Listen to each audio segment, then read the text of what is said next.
Bonjour les amis, ici Stan Carré, sophrologue et coach en développement personnel. Dans cette vidéo, je vais vous expliquer comment devenir coach de vie, coach en développement personnel. Alors, je vais vous expliquer comment il faut faire, quelle est la procédure, quelles sont les démarches à entamer, et aussi quel est mon avis sur la profession de coach. Du coup, pour être un bon coach, il faut avoir suivi une formation de coaching, tout simplement. Ça, c'est ce qui vous permet d'avoir un certificat de formation qui valide que vous avez fait une formation de coaching. Mais après, comment faire pour réellement être un coach?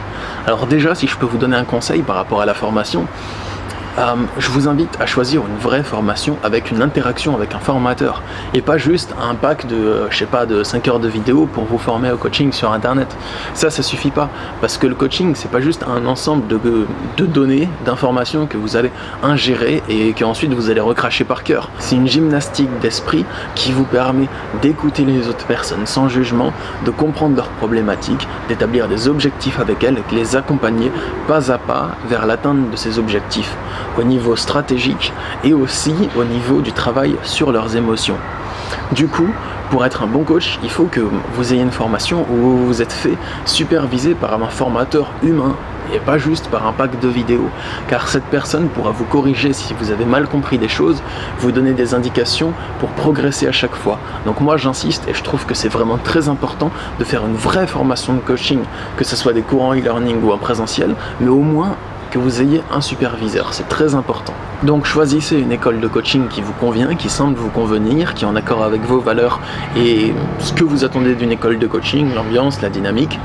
Et aussi, faites la formation jusqu'au bout, jusqu'à ce que vous ayez le certificat de coach. Ensuite, un autre point important que je vais vous donner, c'est qu'on ne s'improvise pas coach sans formation.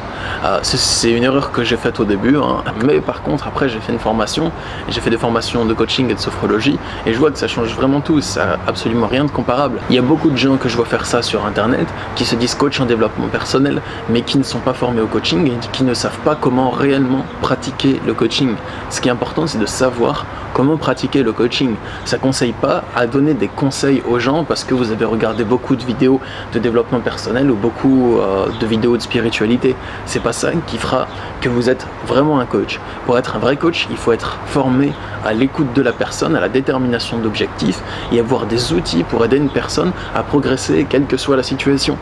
Si vous donnez juste des conseils aux personnes par rapport à votre vécu ou aux bouquins de spiritualité et de développement personnel que vous avez lu, eh bien vous ne pourrez pas aider toutes les personnes à progresser par rapport à leurs problèmes.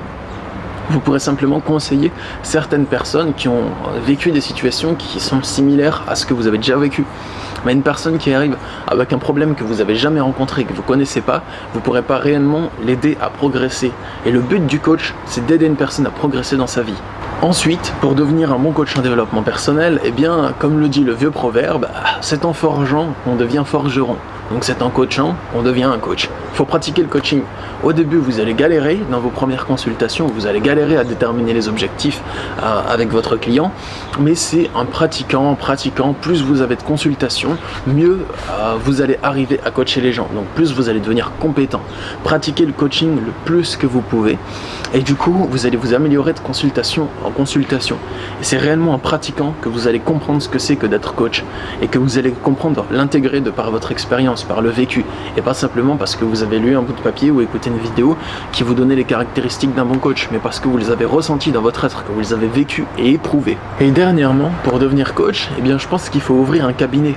Il peut s'agir d'un cabinet en physique, par exemple vous avez un bureau dans lequel vous recevez les gens pour faire du coaching, ou bien un cabinet en ligne, donc vous avez un site internet et les gens vous appellent sur Skype ou par téléphone pour avoir des consultations. Perso, moi je fais les deux. J'ai un cabinet en physique qui se trouve à Toulouse et j'ai aussi un cabinet en ligne, donc j'ai mon site internet, je fais des consultations par Skype et par téléphone. Alors si le sujet du coaching vous intéresse, et si cette vidéo vous a intéressé ou simplement vous a donné quelques clés ou vous a apporté peut-être une vision nouvelle des choses que vous n'aviez pas, eh bien je vous invite à vous abonner à ma chaîne Devenir Coach. Dessus je vous donnerai plein d'astuces sur comment devenir coach, vraiment les choses de base, et aussi des astuces un petit peu plus poussées. Comment progresser dans le coaching. Ici je vous donnerai pas de formation, j'ai pas cette prétention, je suis pas formateur, je suis simplement coach et je vous partage sur cette chaîne ma passion du coaching.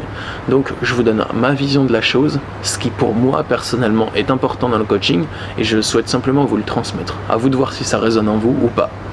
Voilà tout, c'était Stone Carré, je suis heureux d'avoir pu partager ce contenu avec vous et je vous dis à bientôt. Au revoir.